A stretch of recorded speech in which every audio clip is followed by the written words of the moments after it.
My sisters and brothers, if you have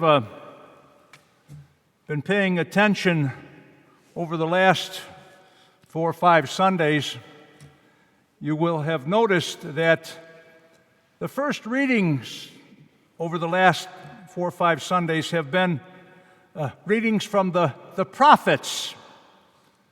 Various prophets, like today, the prophet that we heard about in the first reading was the prophet Elisha. We also heard last week from Habakkuk, who was a prophet. We heard from the prophet Amos 1 week and the prophet Jonah. Now, all these prophets of the Old Testament were what we call minor prophets. Some of the major prophets that they had long books in the Old Testament would be like Jeremiah and Samuel and others like that were major prophets. But one thing that the prophets all have in common is they spoke for God and they spoke the truth. They spoke the truth because they spoke for God. And because of that, many people didn't listen to them. Many people wanted to get rid of them, persecuted them, and some even killed the prophets, because many times people don't want to hear the truth. But they had to speak the truth because God commanded them to do that. St. Paul also was a prophet, and we heard the readings from him just about every week at Mass. He spoke the truth for God. And Christ was so much more than a prophet, but he too was a prophet. He spoke the truth that the people needed to hear so that they could be close to God and follow God. Today, we see in the first reading, and the gospel especially today, but also in the first reading from the prophet Elisha, that those people who were healed and cured came back and said, "Thank you. Thank you." The man from the foreign country, Naaman, came back and told Elisha, "Thank you," and thanked the Lord. The man in the gospel today, who was a Samaritan, who was a leper, who was cured, came back and said, "Thank you" to Jesus. You know, that's not so common nowadays. I don't know if you experience in your own life. I've experienced in my life, even in younger priests or so. I was brought up that when anyone ever went out of their way to do something for us, share themselves with us, do things for us, you would always say, "Thank you." That's not happening as much today in the world. I don't know if we're not as appreciative or we think we deserve everything. We don't deserve necessarily what others, their graciousness and their goodness and their kindness to us. And we have to express our thankfulness. Our children should be taught that from almost day one, whenever they receive something from someone, whether it's an act of kindness, whether it's some positive thing that we say thank you. Like the Samaritan came back and said thank you to Jesus. God expects us to say thank you. Jesus is God. And he said today, where are the others? Why did they not come back and say thank you? Our praise doesn't mean that much to God, to the Lord, or to Jesus. But one thing that means something to God, it sounds like it right from the Scriptures today, is our thankfulness, our gratitude. Develop that in your lives, my sisters and brothers, thankfulness and gratitude. In Latin, we say the word is gratias. It was used often. In Greek, it's actually Euchariston. Isn't that something? We're celebrating the Eucharist. And in Greek, Eucharist means thankfulness and thanksgiving. This is the Mass we celebrate, is a whole act of saying thank you to God for His graciousness, for His goodness, for His sharing with us. We are celebrating a whole ritual, an act of thanksgiving when we are together. That's what the Eucharist is. That's what it means so much to God. All good relationships, in all of them, we say thank you. And we show appreciation. If you don't do that regularly, you don't have a good relationship with someone. Because anyone that we do have a good relationship, we have all kinds of reasons to express gratitude, appreciation, and thanks. People ask me all the time, and they may be asking you often, how you doing today? Are you fine? How are things going? How you doing? Usually everybody says, fine, fine, fine, good, good, good. What I always feel like saying, how are you doing today? I say, thankful. I'm 80 years old, and I've come to realize in my life how thankful I am to the Lord. He has been so good to me. Many times when I was younger, maybe I didn't realize that. I am thankful. That is probably the preeminent attitude and feeling that I have in my life and my relationship with God is thankfulness. And thankfulness keeps us close to the people that we are with. I'm even thankful for the no's sometimes. No, you can't have it. No, you can't do it. Because if it comes out of care and love and concern, if I didn't get some no's in my life that I didn't understand at one time, I probably would have made even greater mistakes. I'm thankful for those people that said, no, don't do that. You can't do that. You're not allowed to do that. I don't want you to do that. I'm even thankful for those things because it came out of love and concern and sharing and caring. God, as I said, in this gospel today, appreciates our expression of gratitude and thanks. That's pretty obvious in the gospel today. Where were the others? Why didn't they come back and say thank you? He expected it when He brings healing and life and love and grace into our lives, that expression of thankfulness. Fervent thanksgiving prevents us from ever denying God. If we are thankful, we do not deny God or God's involvement in our lives. It keeps us strong, being thankful. Keeps us strong in faith in our relationship with Jesus Christ, our God. It is faith that saves us, and it is thankfulness, is a way that we express our faith and our relationship with God.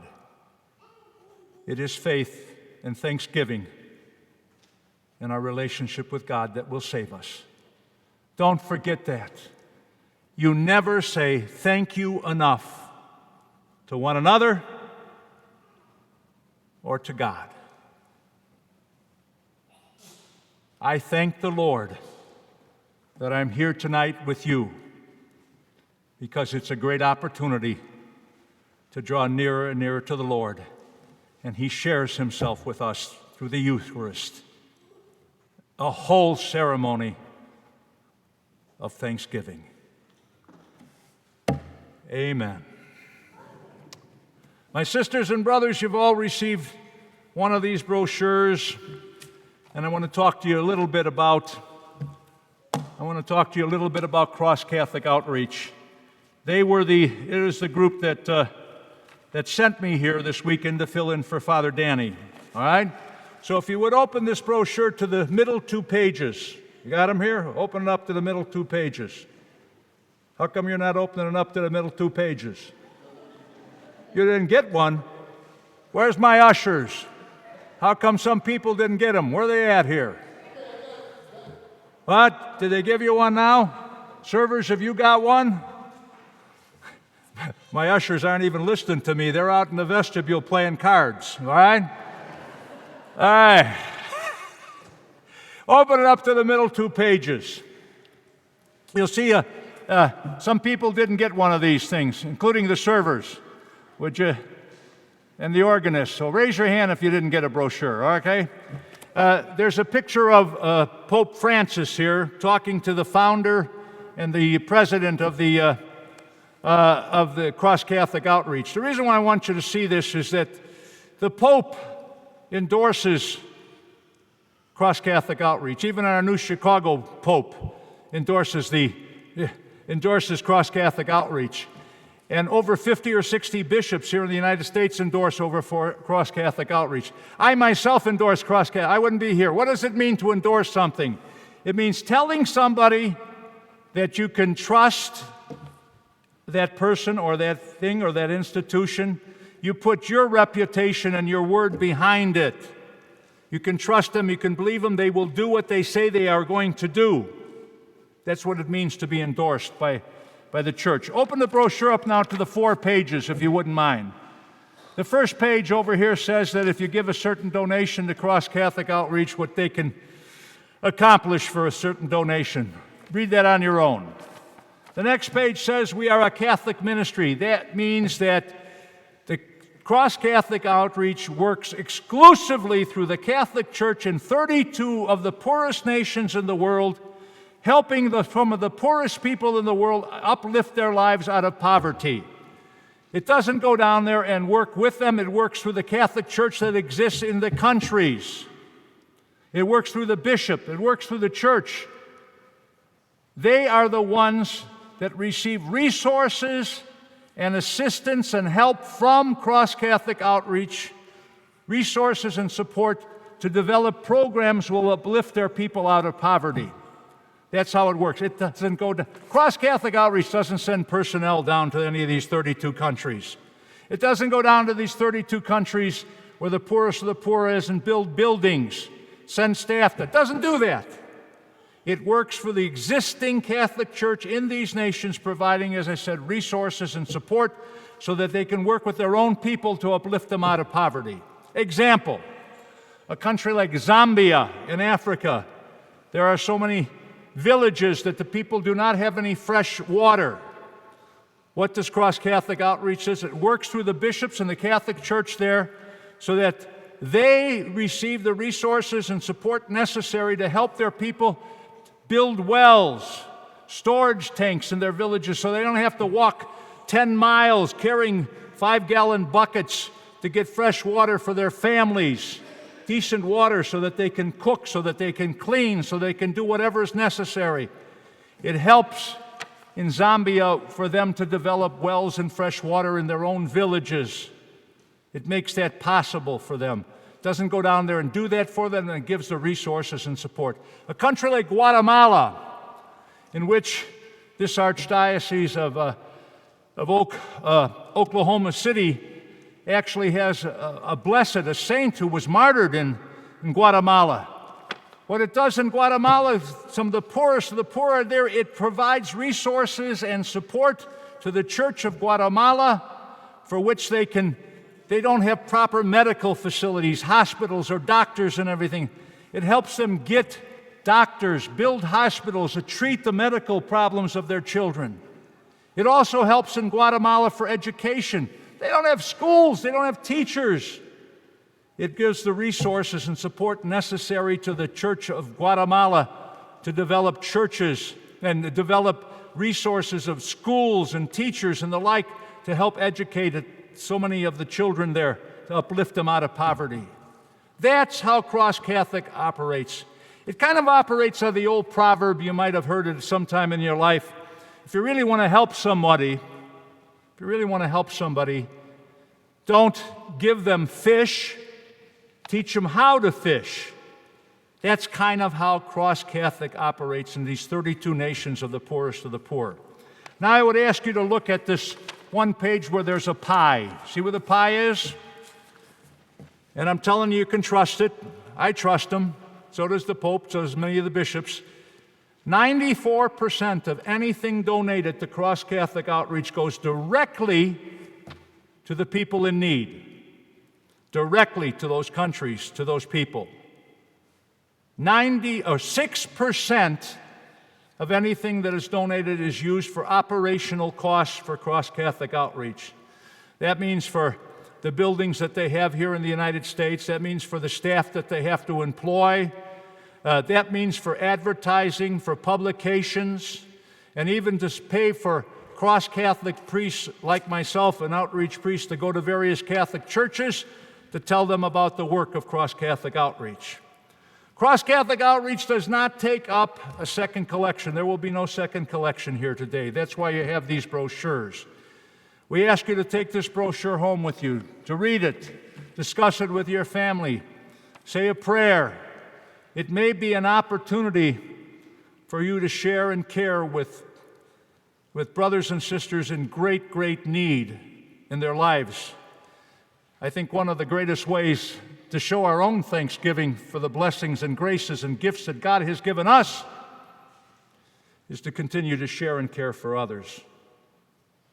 This is an opportunity today to take advantage of this. What we ask you to do after you've read it, prayed about it, thought about it, and if the Spirit so moves you, put something in that business reply envelope. At the bottom of this is just the business reply envelope. Drop it in the mailbox. Send it back to Cross Catholic Outreach. I will also be available by the entrance of church, I guess in the back over here, that's where most people came in, to greet you, but also if you don't want to mail this in and you want to get some, you can put something in here and you can give me this envelope. I'll see that they're sent into Cross Catholic Outreach. As I say, an opportunity today to care and to share about those in need. With no further ado, my sisters and brothers, let us please stand and let us remember why we are here this afternoon at St. Matthew's in Elk City. We've come here today for one reason and one reason alone, and that is to visit with Jesus Christ, to visit with God. He is here, and we are here with Him, and that's why we've come here. That's why we've left our homes. We are here because we want to share with Christ in this visit, and Christ is here to share with each one of us. We are here because we care about Christ, and Christ is here because He cares about each one of us. We are here because we want to come to know Christ, and Christ is here because He wants us to come to know Him, and He wants to come to know each one of us.